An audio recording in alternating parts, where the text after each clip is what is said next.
समस्त को शारदीय नमस्कार। आम प्रतिवर्ष जून 5 तारिख रे विश्व परिवेश दिवस पालन करिथाउ।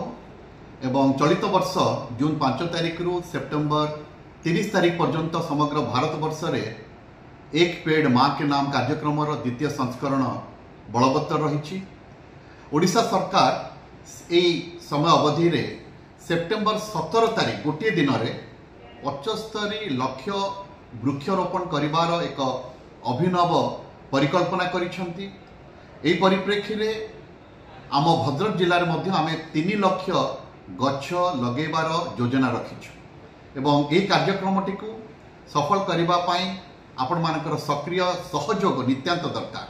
आपण माने निज अंचल रे निज बाड़ी बगीचा रे किंबा आम सहित मध्य विभिन्न स्कूल कॉलेज माध्यम रे विभिन्न सरकारी जगह रे जो वृक्षरोपण कार्यक्रम सेप्टेम्बर 17 तारिख अनुष्ठित हेबो से सामिल हो पारे।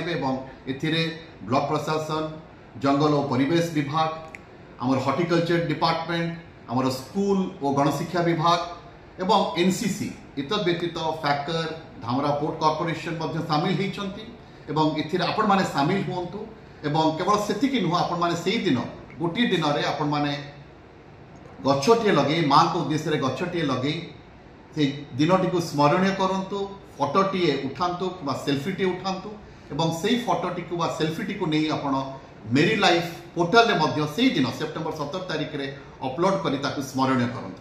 आसंतु आमर ई सेप्टेम्बर 17 तारिख रे जो स्वप्न रही सबुज सुंदर धरित्री गोटे सृष्टि करबा ताकु सफल करबा।